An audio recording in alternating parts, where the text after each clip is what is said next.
Eh bien salut tout le monde, bienvenue pour ce DeFi Actu du 16 avril 2025, j'espère que vous allez bien, pas mal de news pour aujourd'hui, et on commence par parler des ETF, les ETF Bitcoin. J'ai pas été voir ceux sur Ethereum, mais je suppose que on peut faire à peu près le même constat. J'entends plus les médias, ou plutôt je ne vois plus les médias relayer les news autour des ETF Bitcoin. Depuis que ça a été lancé, voilà, toutes les semaines, on avait des trucs du style « Ah, BlackRock, ils ont acheté tant de Bitcoin encore !» J'en vois de moins en moins, pour la simple et bonne raison que y a pas de volume tous les jours. Et surtout, depuis mi-février, c'est plutôt stable, voire en baisse. Là, sur le début du mois d'avril, c'est carrément en baisse. Il y a eu des ventes quasiment tous les jours autour des ETF.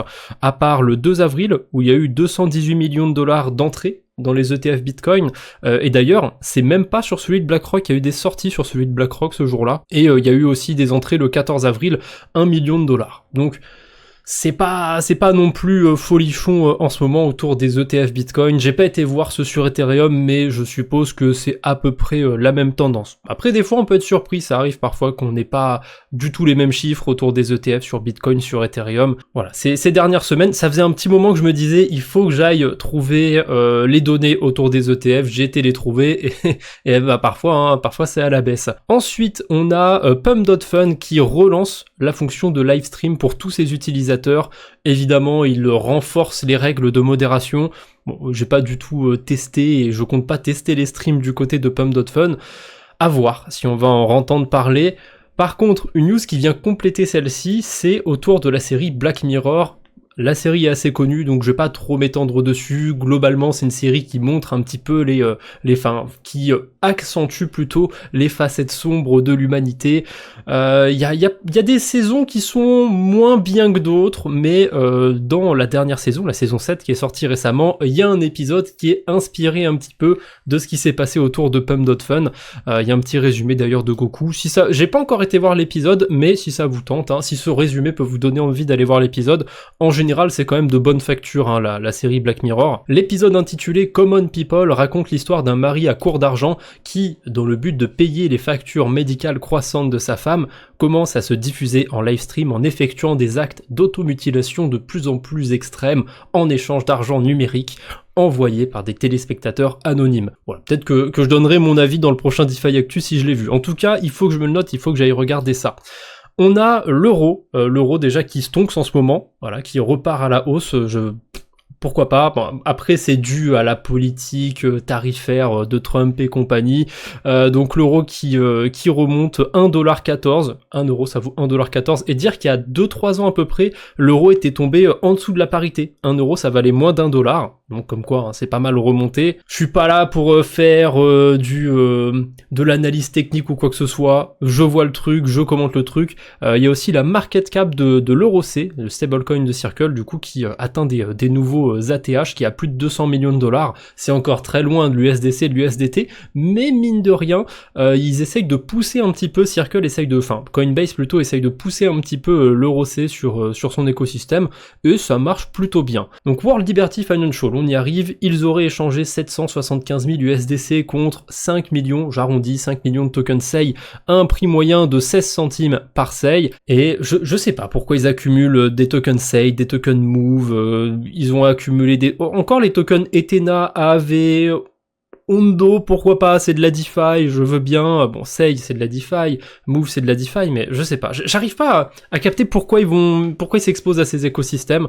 D'ailleurs, le portefeuille de World Liberty Financial, c'est la catastrophe, ils ont 2 tokens, 2 investissements dans le vert, il y a Tron, à plus 7%, et encore j'arrondis favorablement, et non, Avalanche il est pas dans le vert, je pensais qu'il était dans le... Ah si, je suis trop bête, je regarde les mauvais pourcentages. Non, les pourcentages, du coup, depuis l'achat, ils ont 3 investissements dans le vert, autant pour moi. Tron, c'est pas 7%, c'est 1% de bénéfices, de profit latent. SEI, du coup, ils sont en profit sur SEI, a priori. Non, ça m'étonnerait. Je pense qu'il manque des données sur Dropstab, sur le portefeuille sur Dropstab. C'est pas la première fois qu'ils achètent des tokens SEI et on n'a pas le reste des achats. Qu'est-ce qu'on a d'autre? On a aussi Avax, a priori, où il serait à peu près à 1% dans le vert, s'il n'y a pas de souci au niveau des données. Voilà, sinon la plupart des tokens c'est du moins 50, moins 60%, moins 20 du côté de Bitcoin, moins 15 du côté de Mental. pas terrible pour l'instant ce portefeuille de World Liberty Financial. J'ai quand même hâte de voir ce que ça va donner au fil du temps. Est-ce que c'est une bonne idée de copier le portefeuille? Est-ce que c'est une mauvaise idée? On le saura dans quelques mois, mais je pense déjà que c'est une mauvaise idée. Enfin, franchement, quand je vois la répartition du portefeuille, entre le fait qu'on ait des alts un petit peu de l'ancien cycle, des alts avec de mauvaises tokenomics, à mon humble avis, évidemment. Enfin, je sais pas, je vois pas ce portefeuille particulièrement performer, et le token move, on va en parler un petit peu plus loin dans la vidéo, je comprends pas trop non plus. Bref, on enchaîne avec les mauvaises nouvelles du jour, mais on va faire une aparté, voilà, dans les chapitres de la vidéo YouTube, ce sera mis à part, parce qu'il y a pas mal de choses à dire autour de tout ça. On a eu un gros problème autour du token Mantra, il y a tout le monde qui en a profité pour faire sa vidéo. J'ai hésité à faire une vidéo dessus, mais finalement je l'ai pas faite. Bon, je pense que vous avez plus ou moins entendu ou vu ce qui s'est passé. Voilà, le token de Mantra, il s'est écroulé, moins 90%, je crois que c'est toujours pas reparti. Il y a quelqu'un qui s'appelle Marty sur YouTube qui avait fait une analyse de Mantra il y a un peu plus d'un mois, et il avait un petit peu montré qu'il y avait des choses très dérangeantes autour de ce projet, notamment autour du créateur de ce token qui avait créé d'autres projets avant qui étaient des scams, enfin bref, il y a plein de choses qui allaient pas, et d'ailleurs bonne découverte cette chaîne de Marty, la vidéo était cool, j'aime bien, voilà, les gens qui prennent pas parti, qui essayent pas de suivre une hype et qui analysent de manière neutre, on va dire, ou en tout cas sans biais d'investissement, un projet. Du coup, la vidéo était sympathique, et mine de rien, il y a peu de gens qui avaient vu ça venir. Bon, après, moi pour le coup, j'ai pas du tout suivi ça, hein. Tout ce qui était autour des Real World Assets, ça m'intéressait pas. Mais voilà, Mantra s'est écroulé, c'est un token qui était valorisé à 6 milliards de dollars, et en gros, bon, déjà le token était pas très liquide, il y a des délires il y a eu un airdrop il y a un mois à peu près, et il y a que 10% de l'airdrop, je crois, qui est réclamable, qui était réclamable. Les gens étaient incités à bloquer leur token Mantra, il y avait très peu de liquidité sur le token Mantra, donc forcément, suffit qu'il y ait une grosse baleine qui a envie de vendre des tokens, ça enchaîne une cascade de liquidation, bref, ça enchaîne un cercle vicieux. C'est ce qui s'est passé sur Mantra, et j'ai mis un post à part de Look on Chain. A priori, il y aurait des portefeuilles liés à Laser Digital, donc des investisseurs, si je dis pas de bêtises, sur Mantra, qui auraient déposé la coquette somme de 227 millions de dollars au moment du dépôt, hein, de tokens Mantra sur des exchanges, Binance et OKX, donc 43 millions de tokens Mantra, et ils ont dumpé a priori les tokens, donc c'est probablement ça qui a poussé le token. J'avais vu aussi, c'est peut-être écrit dans le thread, a priori tout a commencé avec un wallet lié à la team de Mantra qui détenait 90% de la supply déjà, qui aurait envoyé des tokens sur OKX, blablabla. Bref, il y a plein de choses qui allaient pas autour de ce projet, on va pas s'attarder 15 000 ans sur ça. Il y a probablement d'autres tokens qui pourraient tomber un petit peu là-dedans. Il y a un post de Cryptomage sur le sujet que je me permets de reprendre, où il passe quelques projets en revue qui pourraient avoir un sort similaire à Mantra, alors peut-être pas aussi instantané, mais qui ont des problèmes. Il cite notamment le token Pi, le token Move, de Movement. Je vais pas non plus paraphraser, je vais pas lire son post pour ceux qui seront sur YouTube. Si j'y pense, ça m'arrive d'oublier, mais si j'y pense, je mettrai le lien dans la description, et puis vous pouvez toujours faire pause pour lire un petit peu ce qu'il y a à l'écran au pire des cas. Pour ceux qui sont sur Twitch, démerdez-vous. Démerdez-vous. On a aussi le token FTN.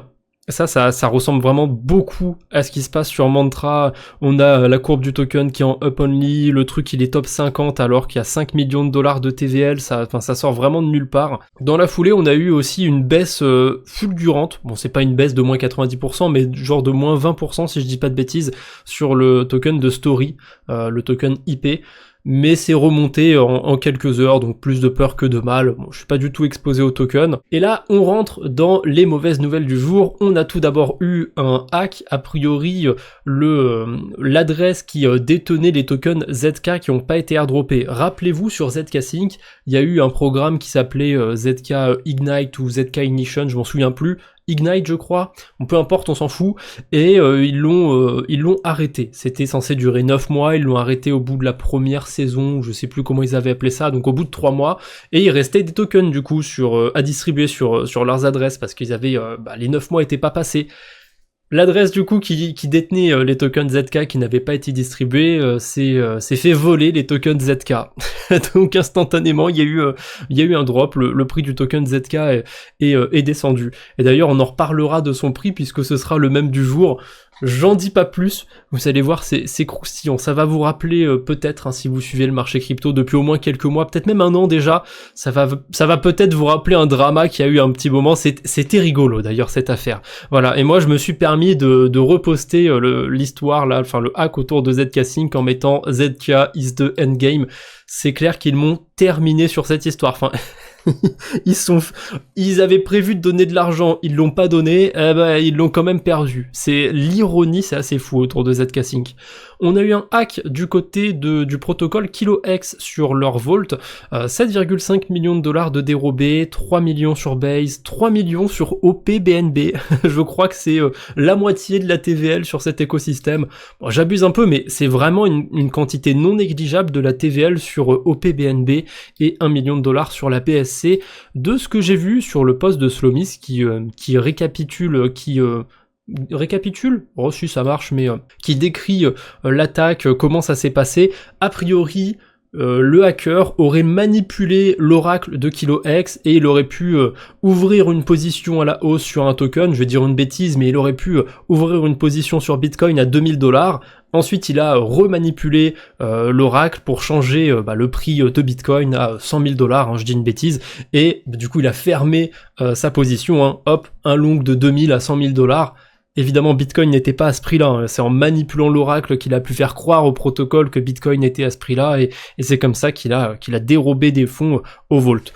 Donc mine de rien, c'est bien plus vénère que les attaques qu'il y a pu avoir récemment sur Hyperliquid. Là, ça touche vraiment au code du protocole, alors que Hyperliquid, c'était plutôt dans la logique, dans le fonctionnement du protocole et du Vault qui faisait des liquidations. Donc c'était moins grave ce qu'on a eu sur Hyperliquid.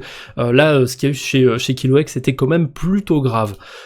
C'était les deux seuls hacks, celui de ZK Sync et KiloX que j'ai vu passer depuis la dernière fois.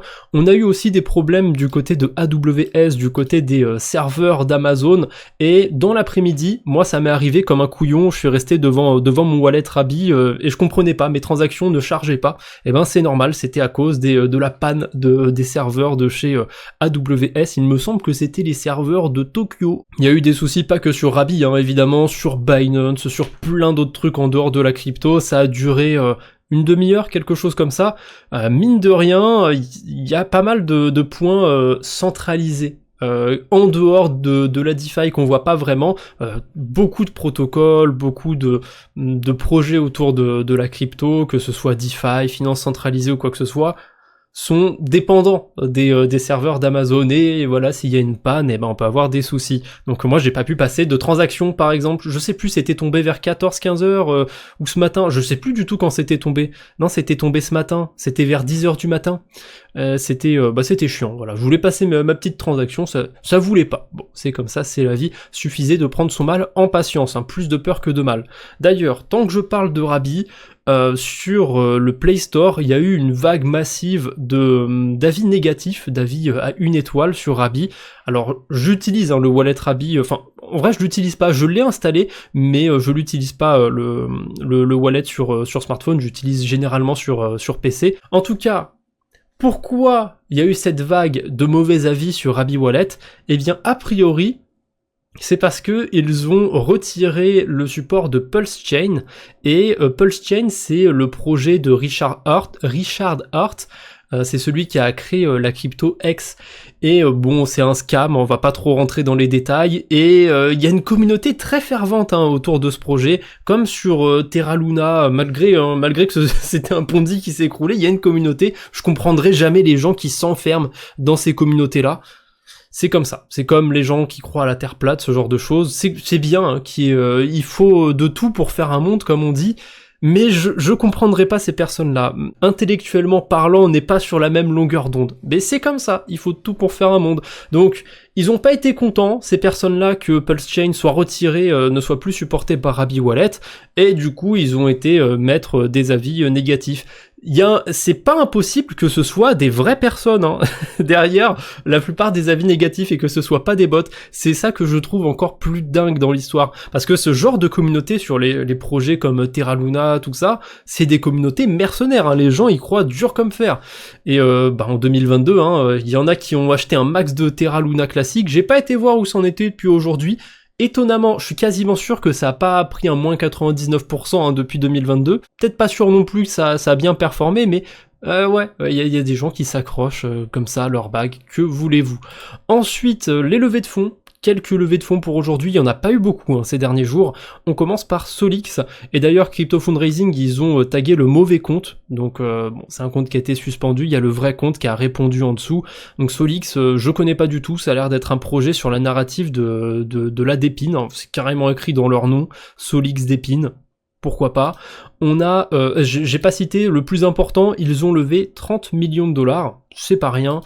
On a Toji Vidéo, un protocole, c'est écrit comme ça, un protocole de vidéo on-chain sur Solana, on va dire un YouTube sur Solana globalement, qui a reçu du funding de la part de A16Z Crypto, mais c'est écrit CSX, donc je sais pas, c'est peut-être une sous-branche ou un programme particulier de A16Z, on sait pas combien ils ont reçu, mais je pense pas que ce soit un énorme financement, cette plateforme vidéo sur Solana. Mais bon, pourquoi pas. Je suis très très peu convaincu par ce genre de plateforme, pareil par celle qui essaye de concurrencer Twitch, mais pourquoi pas. Je demande quand même à voir. Ensuite, on a Treehouse. D'après la description sur Crypto Fundraising, c'est une plateforme d'analytics, donc de données sur la DeFi, mais moi il me semble que c'est un protocole qui font du, comment ça s'appelle, du liquid staking. Ils ont du TETH, il me semble qu'ils font du liquid staking sur Ethereum et qu'ils sont sur Ethereum et Mental. Bon, ça a l'air d'être plus que ça. Il y a peut-être un côté data. Je connais pas plus que ça Treehouse.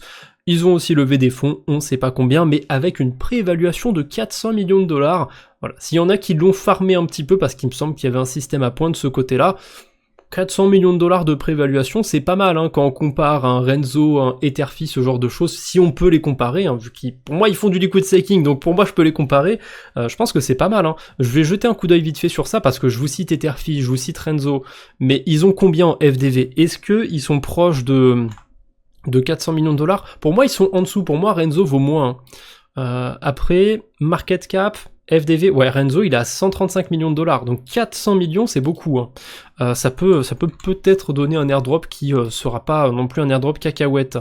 Etherfi, on est autour de 400 millions. Et c'est, après Lido, je crois, le plus gros protocole autour du liquid staking, restaking, machin truc. Fini de blablater, on enchaîne avec les minutes DeFi, j'allais dire, mais je peux laisser ça, parce que ça dure rarement une seule minute. On commence par les vaults autour de Lombard Finance et compagnie. J'affirmais depuis quelque temps que les vaults maturaient jusqu'à la date du 14 avril, pour la simple et bonne raison que cette date était indiquée sur Lombard. Sauf que j'avais pas vu la news. En fait, tous les vaults qu'il y a autour de l'écosystème Berachain se sont alignés sur la même date, sur le 6 mai. Mais ces idiots de chez Lombard, ils ont pas mis à jour leur interface utilisateur. Du coup, jusqu'au 13 avril, c'était écrit que le déblocage c'était le 14. Donc moi, j'étais persuadé que le 14 avril, il y aurait les premiers déblocages, et pas du tout. En fait, c'est le 6 mai. Et c'est encore pire, je pense, parce que du coup, il y aura 3 milliards de dollars, enfin peut-être un peu moins maintenant parce que il y avait beaucoup d'Ether, donc 2 milliards et demi peut-être de dollars qui sont bloqués, qui vont être d'un coup débloqués le 6 mai. Ce qui est quand même énorme. Donc tous les vaults, Lombard, Etherfi, Stone, ce qu'il y avait sur Boyco, il y en a d'autres, il y en avait plein des vaults, voilà, tout ça, ça va être débloqué le 6 mai. Hâte de voir comment ça va se passer. Mais du coup, comme il n'y a pas eu de déblocage le 14 avril, il n'y a pas grand chose à dire sur l'écosystème de Berachain. On va en reparler un petit peu après. On va en reparler très vite finalement de Berachain, j'avais oublié que je l'avais mis dès le début. Il y a Dune qui a fait un petit thread avec, pour parler de plusieurs Dune, de plusieurs tableaux, de comment on pourrait traduire ça, Dune en français? C'est des sortes de tableaux de données. Donc ils en ont partagé plusieurs dans un thread. Bon, celui autour des tokens de LRT, je m'en fiche un petit peu. Celui de Pump.Fun, pas mal, hein. Depuis la création de Pump.Fun, il y a eu 9 400 000 memcoins lancés. C'est complètement fou les stats autour de Pump.Fun. Autour d'Ethena, autour de l'USDE, le stablecoin approche des 5 milliards de market cap, donc 5 milliards d'unités en circulation aussi. Il y en a 40% qui sont stakés. Ensuite, Berachain, on va en reparler vite fait. Du coup, de Berachain, le Dune autour de cet écosystème, j'en avais parlé il y a pas si longtemps dans l'autre vidéo qui est sortie, dans l'autre sujet que j'avais fait sur Berachain la semaine dernière. Et ce que je trouve intéressant sur les données autour de Berachain, c'est la quantité de stablecoin qui est passée de 1,4 milliard à 700 millions en assez peu de temps, et c'est essentiellement des USDC en fait qui sont sortis de la blockchain Berachain. Les fans de Berachain n'en parlent pas trop, hein. Autant c'était là pour dire les 2 premières semaines que la TVL augmentait, que c'était à 5 milliards, que c'était fou. Mais là, depuis que c'est stable, ça parle plus trop de la TVL, et ça va surtout pas parler des 700 millions de dollars, de la moitié des stablecoins qui sont sortis de l'écosystème. Je dis ça, je dis rien. Maintenant, d'ailleurs, on va reparler aussi du token BGT, mais il y a un pattern qui s'est installé sur Berachain, et j'aime pas du tout ça. Mais je vais pas refaire encore une vidéo de 30 minutes sur Berachain, je vais juste parler du truc vite fait parce que voilà, après on va encore dire que j'attaque trop Berachain, etc. Mais désolé, c'est nouveau, c'est un truc nouveau sur la DeFi, enfin nouveau. c'est un nouveau type de Ponzi, il faut que je l'analyse, ça peut toujours servir. Ensuite, HyperEVM, tiens, tant qu'on parlait vite fait d'Hyperliquid, le protocole qui s'appelle Felix Protocol, qui émet le stablecoin de cet écosystème, le FEUSD. De base, on pouvait mettre que du token hype en collatéral, ils ont rajouté la possibilité de mettre du BTC en collatéral, il y a un système de points qui a été lancé et compagnie. J'ai été jeter un coup d'œil sur la DeFi sur HyperEVM. Si j'en ai pas fait de quoi de beau sur la DeFi, si j'en ai pas fait de vidéo déjà, c'est que j'ai pas trouvé grand chose d'intéressant. En fait, ça me laisse un peu indifférent, comme la plupart des blockchains, comme Unichain, comme la blockchain de Swell, comme pas mal d'écosystèmes en fait. HyperEVM, enfin il y a Index, il y a des protocoles de lending qui sont pas terribles, enfin ça me donne pas trop envie, ça me fait pas trop rêver pour l'instant ce qu'il y a sur cet écosystème, mais je vais attendre un petit peu, je vais aller revoir dans la semaine, peut-être que je suis de mauvaise foi, peut-être que voilà, il y a des trucs et que j'ai pas pris la peine d'assez chercher. Ensuite, on a le stablecoin de Falcon, c'est un stablecoin qui est backé par, qui est en partenariat, managing partner avec DWF Labs. C'est des market makers, ils ont été connus pendant un moment pour faire des mouvements, des manipulations sur certains tokens peu valorisés, donc c'est un acteur qui est intéressant, on va dire, mais pas forcément intéressant que dans le bon sens du terme, mais très curieux de ce stablecoin. Je sais pas exactement comment il fonctionne cet USDF, faudrait que je me renseigne un petit peu plus, mais c'est un peu comme l'USR, le stablecoin de Resolve, c'est le nouveau stablecoin à point de la DeFi, donc il y a probablement des opportunités à venir chercher. Je crois que c'est que sur Ethereum pour l'instant, ou essentiellement sur Ethereum qu'on peut s'exposer à ce stablecoin. Donc à voir. Il faudrait que je m'enseigne un peu plus, que j'aille voir un peu s'il y a des choses à faire autour de ce stablecoin. Mais voilà, c'est le nouveau stablecoin à point à farmer en ce moment. Resolve, ça fait déjà quelques mois. Peut-être se tourner un petit peu sur Falcon. Même si, ironiquement, je dis que Resolve ça fait quelques mois, mais je vais m'intéresser à une pool en particulier. Et ça tombe bien, c'est sur le protocole Napier Labs. Alors c'est plutôt un marché qu'une pool de liquidité. Sur Napier Labs, c'est un fork de Pendle ou un protocole similaire à Pendle. Je sais pas s'ils ont repris le code. On va dire que ça fonctionne comme Pendle, c'est mieux. Et ils ont mis un peu à jour leur système à point. Maintenant, apporter des liquidités sur s'exposer au principal token, ça peut rapporter des points. Et ça m'intéresse bien. Moi, j'aime bien farmer les protocoles comme Pendle avec les principal tokens. Et on a un vault avec l'USR justement sur la blockchain base, où est-ce qu'il est, qui est ici, et il donne un rendement de 11% actuellement, et je crois que c'était à 15% dans l'après-midi, putain ça a baissé, dommage. Bon, 11% c'est déjà pas mal pour du stablecoin, on en a d'autres, parfois il y a des marchés avec très très peu de liquidité, hein. Si je trie par TVL à l'envers, voilà, il y a des marchés avec 10 $ de liquidité, on peut rien faire dessus, il y a beaucoup moins de liquidité que sur Pendle en général, mais il y a certains marchés où ça va, où il y a de quoi faire, et où il y a des rendements plutôt pas dégueux, hein. Si je trie les rendements, on a quoi fois l'USDE, il y a pas trop de liquidité, on a le Sonic ETH, 22% d'intérêt fixe, sur le principal token pendant 2 mois, c'est pas mal. Après, je suis pas trop fan de Rings Protocol. Allez jeter un œil, si vous êtes habitué à Pendle, il y a des trucs aussi sympathiques à faire sur ce protocole. Ensuite, on a des incentives très sympathiques, très croustillantes sur Unichain. Alors, je vais vous ouvrir le protocole Merkle pour vous montrer ça. Et c'est payé en token uni. Alors, a priori, ça dure 2 semaines, ces incentives. Je vais trier juste les incentives sur la blockchain Unichain.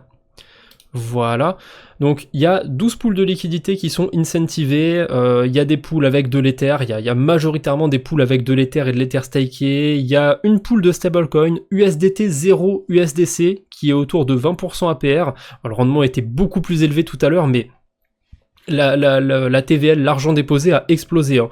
Je crois que quand je l'ai partagé, il devait y avoir 10 millions de TVL, là il y a déjà 60 millions, donc ça marche plutôt bien ce programme, ils arrivent à attirer les liquidités, après ils claquent quand même pas mal de tokens unis, hein. Il y a... je saurais pas dire, mais à la louche, doit y avoir peut-être 300 000, 500 000 $ dans ces eaux-là, de tokens unis distribués par jour, peut-être pas 500 000, j'ai l'impression que c'est plus vers 300 000, c'est quand même pas mal, hein, 300 000 $, pas 300 000 tokens, 300 000 $ de tokens unis par jour sur 2 semaines. Donc au total, c'est pas non plus une somme folle, hein, par rapport à la valorisation du token uni. Je pense pas que ça va ramener une pression vendeuse de fou furieux sur le token d'Uniswap, mais c'est plutôt sympathique, hein, comme incentive. C'est des rendements plutôt croustillants. Attention, c'est des pools de liquidité concentrés, évidemment, hein, c'est Uniswap V4. Donc les pools qui sont corrélés, pool de stablecoin, pool d'Ether, ça va, même si vous êtes pas trop habitué aux pools de liquidité concentrés, vous pouvez êtes ces pools-là. Les pools pas corrélés, genre USDT 0, BTC, Ether, BTC, si vous êtes pas du tout à l'aise, si vous avez jamais testé les liquidités concentrées, n'y touchez pas. Vraiment, je vous l'interdis, n'y touchez pas, parce que c'est pas une science exacte, on va dire, les pools de liquidité concentrés. En fait, c'est très, comment dire, c'est très dépendant de la volatilité de marché. Beaucoup plus que les pools pas concentrés, on va dire. Enfin, même si techniquement on peut mettre une range infinie et ça se comporte comme une pool de liquidité pas concentrée, mais on va pas rentrer dans les entrailles du fonctionnement des pools de liquidité concentrées, c'est pas le lieu pour. Une nouvelle fonctionnalité, là on change complètement d'écosystème, on va sur Aptos, une nouvelle fonctionnalité sur Joule Finance, un des protocoles de lending sur Aptos, ça permet de faire automatiquement des longs ou des shorts sur le token Aptos, et probablement peut-être ensuite sur Ethereum. Je sais qu'Ether est listé en collatéral sur Joule Finance, ça fonctionne un petit peu comme sur Contango, pour ceux qui connaissent le protocole. Voilà, on peut faire des boucles de prêt d'emprunt en fait, pour parier à la hausse ou pour parier à la baisse sur un token. C'est pas sans risque, hein, évidemment. Ça me paraît logique, mais je le précise quand même. Voilà, je pense pas spécialement aller utiliser cette fonctionnalité, mais mine de rien, j'aime bien voir des outils qu'on a sur les blockchains EVM s'exporter sur Aptos, sur Solana, sur Sui, sur d'autres écosystèmes, parce que certes, il y a beaucoup d'applications sur Ethereum et les écosystèmes compatibles Ethereum, mais c'est cool aussi de voir ce qui se développe en dehors de tout ça. On a Typos Finance qui lance enfin ses protocoles, qui lance enfin ses perpétuels. Voilà, c'est sur mainnet, on peut aller faire du trading, c'est super. Je sais pas encore s'il y a du delta neutre à faire avec Typos, mais ça peut être à surveiller, ça peut être à regarder. On a Yearn Finance, on va reparler un tout petit peu de Berachain vite fait. Donc Yearn Finance se déploie sur Berachain, donc il lance beearn.sucks, donc littéralement burn ça craint. Bref, comment il s'appelle? Il faut que j'aille sur le protocole parce que c'est pas un nom qui peut s'inventer. En fait, sur Berachain, il y a un type de protocole, voilà, c'est les liquid lockers. Ça, ça existe, hein, il me semble, déjà autour de Curve par exemple, ce genre de protocole, mais les liquid lockers c'est très populaire, hein, sur Berachain. On a Infrared évidemment, on a Berapo, on a Burn maintenant, et ces protocoles en fait ils vont juste locker des tokens de gouvernance pour émettre leur version stakée qui génère du yield de fou furieux, qui distribue éventuellement des points, ce genre de choses. Et je sais pas encore, j'ai pas encore trop de recul autour de ça, autour du modèle, mais ça me rappelle pas mal 2021, où en 2021, on avait Pancake Bunny, et ensuite on avait Biffy Finance et Autofarm. C'est pas exactement le même type de protocole, mais c'était la même idée. En fait, au début, on allait sur Pancake Bunny parce que on pouvait avoir un protocole qui réinvestissait les intérêts et qui en plus donnait des intérêts bonus dans leurs tokens. C'était super intéressant d'aller farmer sur Pancake Bunny. Donc Pancake Bunny, c'était un petit peu le infrared pour faire le comparatif avec Berachain. Ensuite, on a eu Biffy Finance qui est arrivé, ça va être Berapo, on va dire, et on a eu Autofarm qui est arrivé, ça va être l'équivalent de B-Earn. Voilà, Autofarm qui est arrivé, qui sont mis aussi à distribuer leurs tokens, c'était super, mais voilà, Autofarm c'est mort aujourd'hui, et je dis pas que B-Earn va forcément mourir ou quoi que ce soit, mais j'ai des vibes similaires à la DeFi de 2021, à ce genre de protocole. Je sais pas pourquoi, c'est pas la même chose, mais j'ai vraiment des sentiments similaires à ce que j'avais vécu en 2021. Et du coup, j'aime pas trop ça. J'aurais du mal à mettre des mots sur ce que je pense autour de ces protocoles. Et j'ai déjà beaucoup de biais, beaucoup d'avis sur Berachain. Je vais pas m'étendre là-dessus. Je veux pas non plus en faire des tonnes. Mais je vois ces types de protocoles d'un mauvais œil, en gros. Et aussi, hein, je le remets sur la table, mais c'est pas parce que les tokens BGT ne sont pas brûlés qu'on peut pas les compter comme des tokens qui ne sont pas en circulation. Voilà, l'inflation sur Berachain, tout ça, j'en avais parlé la dernière fois, c'est quand même une vaste blague, hein. C'est quand même un sacré sujet. On reparle un petit peu de Lombard parce que j'en avais parlé au tout début de cette minute DeFi qui n'est toujours pas terminée, d'ailleurs elle est éternelle cette minute DeFi, c'est un truc de fou. Ils ont lancé un nouveau Vault et ils l'ont lancé en partenariat avec Turtle Club. Ça fait 1 an que ça doit exister, qu'il y a des points qui sont émis autour de ça. À mon avis, ça vaudra que dalle les points Turtle, c'est un truc de fou. Et c'est un Vault aussi sur l'écosystème TAC. TAC, si j'ai bien suivi, c'est une blockchain compatible avec l'écosystème EVM et l'écosystème Ton, qui est pas encore lancé. Je crois que c'est pas encore live, c'est pas encore en mainnet. Donc pourquoi pas. Voilà, un nouveau Vault qui permet d'accumuler des points. C'est clairement des Vaults de baleine, hein, on va pas se mentir. J'ai farmé du coup sur le Vault principal, on va dire, de Lombard, qui permettait d'accumuler des points sur Babylon, sur Korn et compagnie. C'est pas garanti ces points. Le Vault principal, j'ai déposé 3000 $ dessus pendant quelques mois. J'ai eu des points du coup pour l'airdrop de Korn, j'ai eu 0 token, j'ai eu aucune éligibilité. Donc quand vous allez farmer comme ça une dizaine de types de points différents avec 1000 $, avec 500 $, attendez-vous à littéralement avoir que dalle. Les points, c'est pas de l'arnaque, ce serait quand même un petit peu mentir de dire que c'est de l'arnaque, mais c'est un très mauvais modèle d'incentive, surtout pour les petits portefeuilles. Voilà, pour les petits portefeuilles, ça arrive que vous farmiez des points et que ça ne vaille littéralement 0. Voilà, c'est comme ça.